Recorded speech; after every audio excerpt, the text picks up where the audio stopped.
in addition to that one.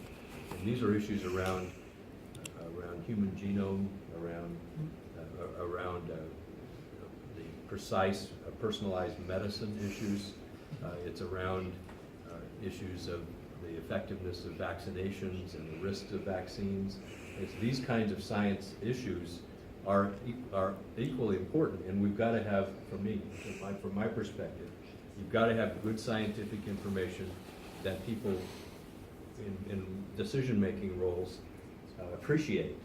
It doesn't mean that as an elected leader, well, here's the thing, you got to be smart enough to discern when you're getting told a line or something that's not right, and you got to understand what the science method is and the peer evaluation, and you get to the point where you've got a consensus of the best thinking, then you got to accept that. Air quality is another issue of this sort. We need water quality is an issue. We've got to have good scientific information and make good decisions that are intelligent decisions based on the information that you have. So I want to have the best information I can when I make a decision locally, but I really want to make sure that people who are making decisions that affect millions of people's lives are doing the same thing. Do either of the two professors, have you ever had any experience with coming up with or having roadblocks thrown in your way when trying to communicate scientific information to decision makers or elected officials? I do a fair bit of stuff with water policy in California now, and with the Delta. I've written a couple of books on the Delta and water management in California, and I'm the chair of the Delta Independent Science Board, so I deal with politicians or semi-politicians fairly frequently. And what I find is people often talk about, in academia, we often talk about speaking truth to power. And I think that's really fundamentally not what we do. As anyone who's been following politics nationally in the last few weeks, I think can better understand, politics is substantially chaos. And so I think scientists are most effective when we're speaking truth to chaos. If the politicians already have their minds up about what they want, if you're really speaking truth to power, power is going to win, because they already know what they want, and they don't need you. But if it's chaos, then they're actually interested in what you have to say, because they're pretty frustrated too. So I found really a remarkable success rate for the stuff we do, and I think it's because of that chaotic aspect of what seems to be in politics at pretty much all levels. And I mean, it's inherent in a democratic society, and that's a good thing. I mean, it's sort of like we have a terrible water system, but it's the best in the world. Same thing with our political systems. And that provides opportunities for people like us to, if we're careful and articulate things, and understand what the politicians really need to hear, that will help them through what are really very difficult social problems. I mean, all of these issues require taking money from somebody who would like to have more money and giving it to someone else who would like to have still more money than what you're thinking of giving them.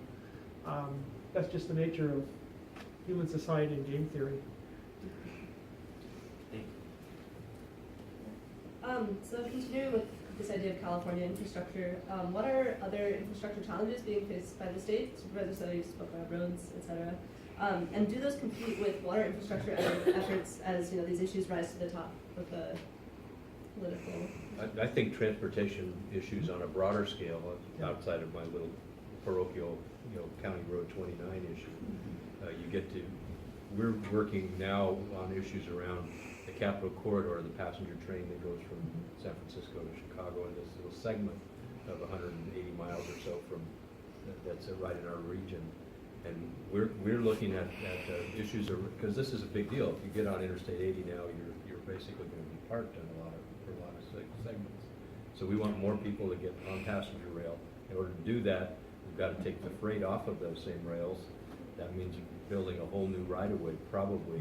And the high-speed rail thing, it's one interesting idea. It's potentially a very powerful component, but the cost of doing that versus doing investments in actual traveled routes now that are already congested to improve the rider's experience so that they want to continue doing it, and to get them out of their cars onto the rail just doesn't make sense from a lot of perspectives. That's the first priority.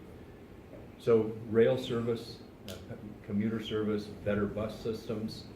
Probably we're all starting to look at ways of using the various rideshare elements. We're looking at automated vehicles coming and what kind of role that's going to play. So moving people from place to place as the population increases, and then it is a big part. Housing, let's call that infrastructure for a moment, because it's social infrastructure. Not a day goes by that some issue that doesn't come personally, directly at a local level regarding housing to even people in my role.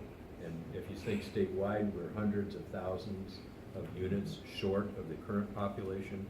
Rents are going up, and so that's a major problem. That doesn't usually come into the infrastructure discussion, but I suggest that we ought to be thinking of it as a significant public challenge. And we can go on. I think energy is another one, and broadband access is another one. I just visited Morocco a few weeks ago. Every village, no matter how small, has got running water, clean running water. They've got internet access, and they've got electricity. And that's a developing country by many estimations. So we don't have those things in every place. In California, drinking water. They might not have every place in Morocco either. No, well, they're proud of it, and actually I've always been amazed when I go to China. And here's China. I'll go to a 4-star hotel in Beijing, the capital, the second largest economy in the world, and you can't drink the tap water.